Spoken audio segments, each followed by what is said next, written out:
All right, this is kind of personal to me because as a beginning actor, I came out here in this area off this trail called Las Vegas Trail, and there was a theater that has moved to Silver Creek that was known, I mean, it's called Hip Pocket Theater. They're still around, and they were very big in commedia dell'arte, very big in comedy. And the owner, or not the owner, I'm sorry, I can't call him the owner, the creator, the developer, the one that started the theater, the guy who started the theater,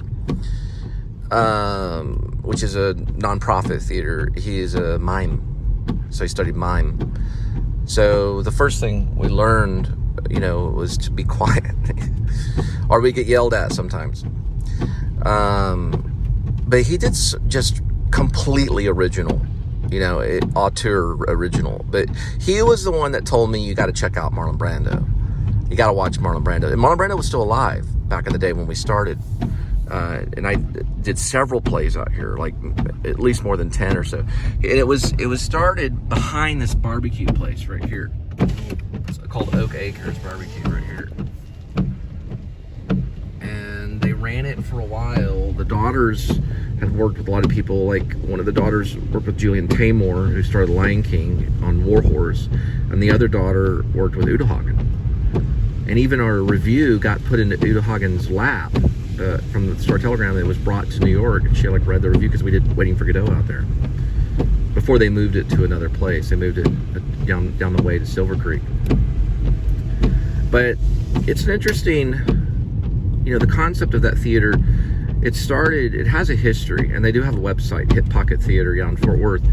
They started in the parking lot of Joe's Garage in a van, and there's a, you know, they were doing like Tommy, the musical kind of thing. This was like before Tommy was even popular. Looking for deer. Something happened, and some kind of emotional thing happened, and they finally moved, and they eventually, they had, there was different areas. They were once at the White Elephant, which was in the stockyards. They were once and off of Magnolia. Then they went back to Oak Acres, and then they moved out to Silver Creek. And anyway, the theater creator, the director, let's say the director, he was trained in mime and was a big fan of Marcel Marceau and puppetry, big fan of puppetry. So all of it started in that kind of thing. The true story about that theater is that we didn't know Johnny Depp had been cast as Ed Wood, and we had done several different plays. Like we did one called Girls from Girdleville, which is about this kind of mythic thing with people in underwear. And we did another thing called The Three Cuckolds, which is commedia dell'arte. I played Arlecchino. And I hadn't been offered, or I was gonna be offered 2 different roles, like kind of at the same time. And Ed Wood came to mind to do a play, and we were going to open it the exact same Friday that Ed Wood opened with, which is Johnny Depp. You know, Johnny Depp worked with Tim Burton, of course. And the guy that was the writer behind that was Pete Gooch. He's like a kind of a writer, big music enthusiast. Well, anyway, Pete had come to me backstage and said, well, you know, I think you'd be a good Ed Wood. And I was like, who's Ed Wood? And so he told me about Ed Wood, and I started, you know, immediately studying some old movies and weird clothing, you know, weird fabric and stuff like that. Touching weird fabric and Angora, whatever it is, you know. I thought, oh, well, I didn't even really know who Tim Burton was. So all of a sudden, one of the head directors of Texas Wesleyan, because I was also going to like acting school at Texas Wesleyan University, which was down the way, it was a university, they wanted me as Stanley Kowalski, you know. And I just had to tell Pete, I was like, there's no way, you know, I'd have to do Stanley, you know. But I ended up doing Stanley, and they got another actor that was named Ed that played Ed Wood, and I saw both things. I saw Ed Wood there, eventually I saw that, and it was like a musical, and it was about Ed Wood. It was called Hubcaps Over Hollywood. And then I flew to Paris for like a vacation and saw the Ed Wood that Tim Burton did with Johnny Depp. But I saw it in Paris. It was an exciting time. Back then when I used to smoke, I remember buying there it is right there, the deer crossing right here. You gotta be careful because they'll kill you. There's one right back there. Gotta be careful on deer. I bought a pack of Marlboro Reds when I was in Paris, out of all cigarettes. It's kind of a David Bowie move of me. I gotta find this pizza place. I'm sorry, this house, drop off this pizza. But I ended up seeing it. I thought it was pretty cool. I think it's probably gonna be maybe this one right here.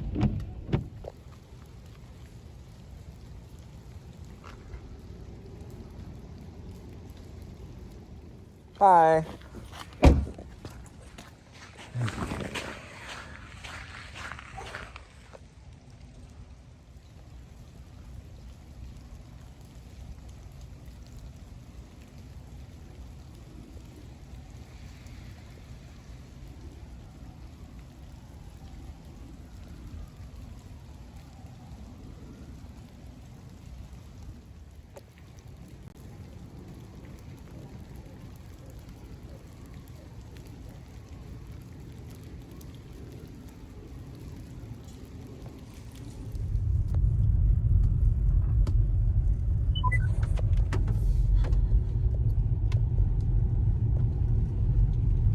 So this is the lake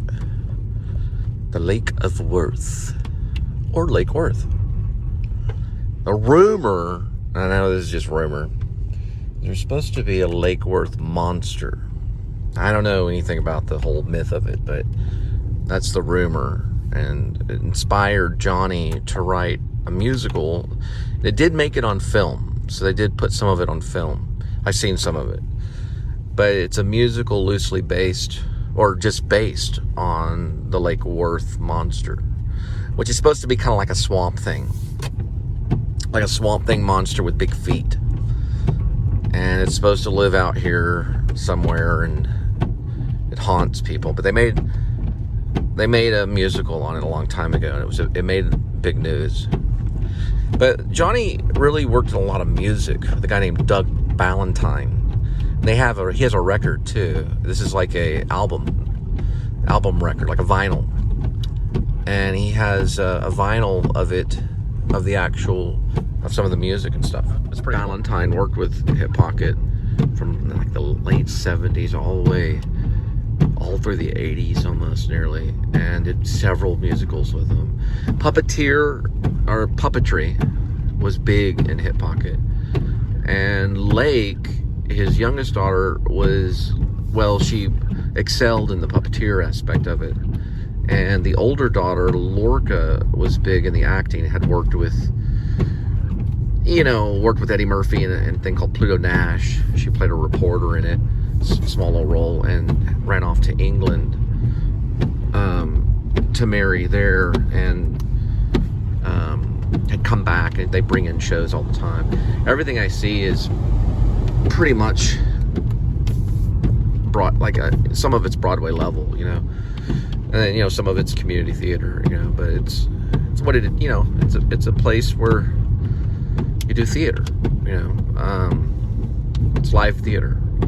So they do recordings of a lot of the shows now, and his unique, kind of how Fellini was kind of unique. He's an auteur director, in the same way that he just kind of does his own things. He's also kind of a Sam Shepard fan and that kind of stuff. But they also are kind of it's like a circus a little bit too. They do clowning and mime, and I've done a mime show out there a couple of times. I did my own mime show called A Cup of Joe, which I didn't film it or anything like that. I just did it for a live audience. And that was after I'd worked with another mime known as Greg Goldston, who worked with Marcel Marceau. And Marcel Marceau was still alive at the time when we were all kind of studying, and I went up to Ohio, to Gambier, to a place called Kenyon College, that's where I studied mime, mostly mime, a little bit of pantomime too, and they had puppetry and, mostly like mask and stuff, but they mostly focused only on mime and the Gambier thing. So we did shows up there too. And Greg is big on, you know, he's kind of a Broadway mime, mostly probably because of Marcel Marceau, who has passed away over the years, you know, not very long ago. And supposedly Greg had called me and talked to me that Jesse Eisenberg had studied with some of Marcel Marceau's people that Greg knew. So Eisenberg played Marcel Marceau in a movie called The Resistance, which was a big movie. No, I never got to see it. I haven't seen it yet, but it looks brilliant.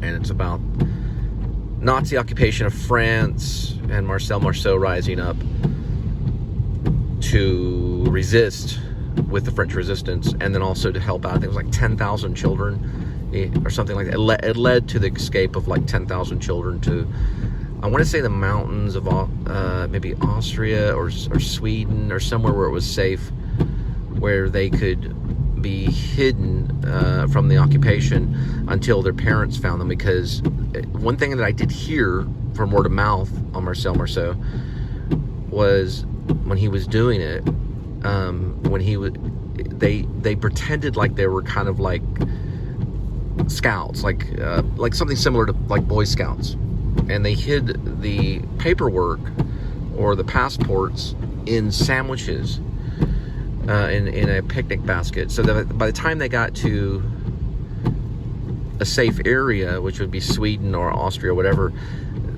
they would be able to use those passports to find their parents, because their names are on that on the passports. So later they would be rejoined with their parents after the war was over, and they were liberated. Very interesting story, you know, and how he did it, I don't know. But the thing about, I think, mime is also about Marcel Marceau is I think he was quite the walker. Like, he walked long distances, and they probably had to do that. They walked by foot and escaped certain death, you know, of these cruel, evil people, that stuff that went on in Germany. You know, they escaped some of that. Many great film directors, from, you know, Marcel Marceau all the way to Roman Polanski, had escaped it. It's an interesting thing, you know, it's an interesting story. I'd like to see it, but it's funny how all this is connected in a way, because Johnny would talk all the time about Marcel Marceau. My friend Brian, who we ran a theater group called Rag Carpet Theater, Brian Beck, he actually looked up online to find Greg in Ohio. And I had come across some money because of rain. What happened was, it was actually because of hail. My car got held on, and from the insurance money, I was able to use that to fly to Ohio with Brian and basically book lessons with this mime artist. And we had no idea that he was that closely connected, you know, but he was. It's an interesting story. The systems are offline. Not for sure though.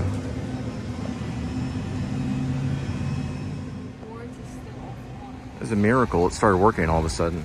Appreciate you. I think she got it working. Told her, you might want to wear a name badge, because I used to wear 7-Eleven. Usually they wear them, but baby, make my brown eyes blue.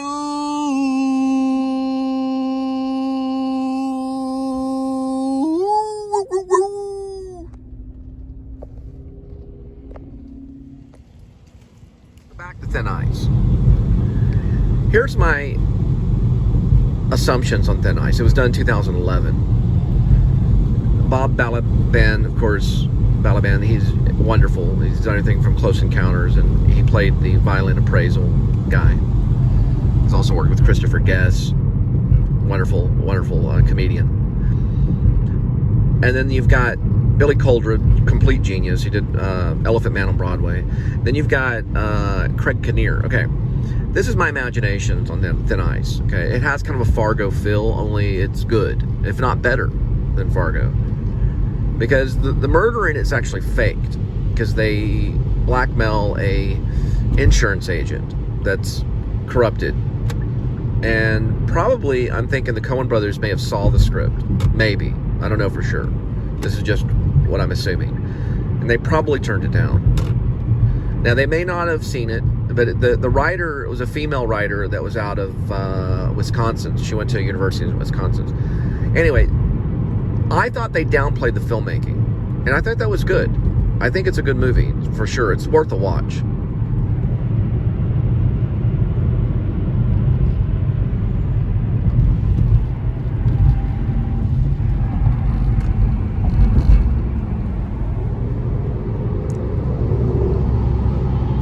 I think it's great.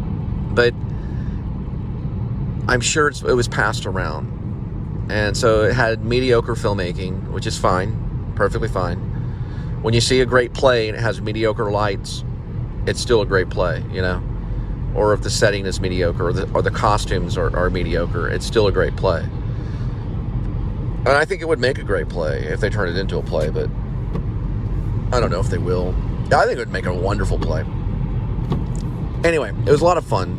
And I'm always appreciative of Billy Coldred, because he really goes to the extreme levels sometimes. The character is played almost kind of bratty. It's an interesting take on a villainous character, because you're wondering why he's acting the way that he's acting, and it's because he's acting. The character is acting. The character is almost like an actor. They didn't hire an actor to get the $1 million from the violin appraisal. I think the best in it personally is Bob Balaban. In the performance, I think he's great. But then, Craig Kinnear, it was great too. It's just a nice little kind of movie. You get a blanket and some chips, or Cheetos, or something like that, and you kind of curl up and kind of watch the movie. At first, I was watching it and I was like, this is another movie about an insurance salesman. What is this about? And after 40 minutes, I'm like, wow, this is getting really good. But anyway, you have to see it. It's about a fake murder. It's kind of Columbo, kind of not. There's no detective in it really, but there could have been. It could have been rewritten. But I think they stuck to the original script. It was pretty good. All right, boys. We're going to go pick up some Chicken Express, and then we're going to drop that chicken at your doorstep. It kind of looks like Star Wars, doesn't it? Right there. Kind of reminds you of Star Wars. You ever notice that? You go along these things, it looks just like Star Wars. Chicken Express, coming to your doorstep.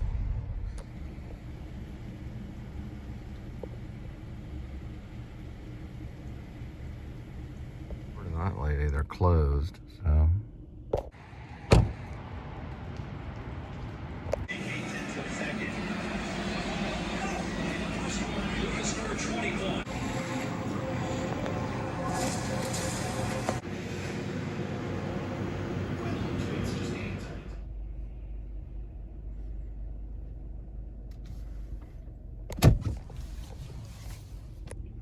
Go.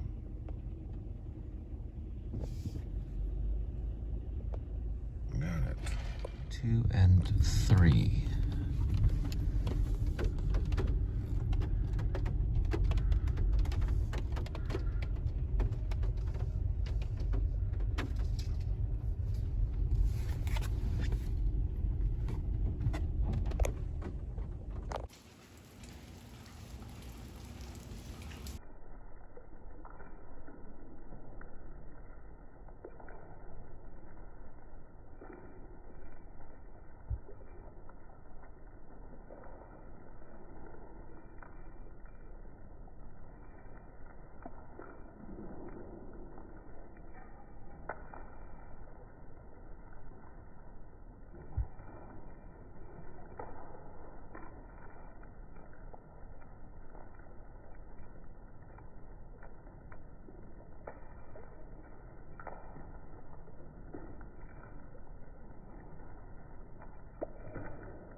Let's see.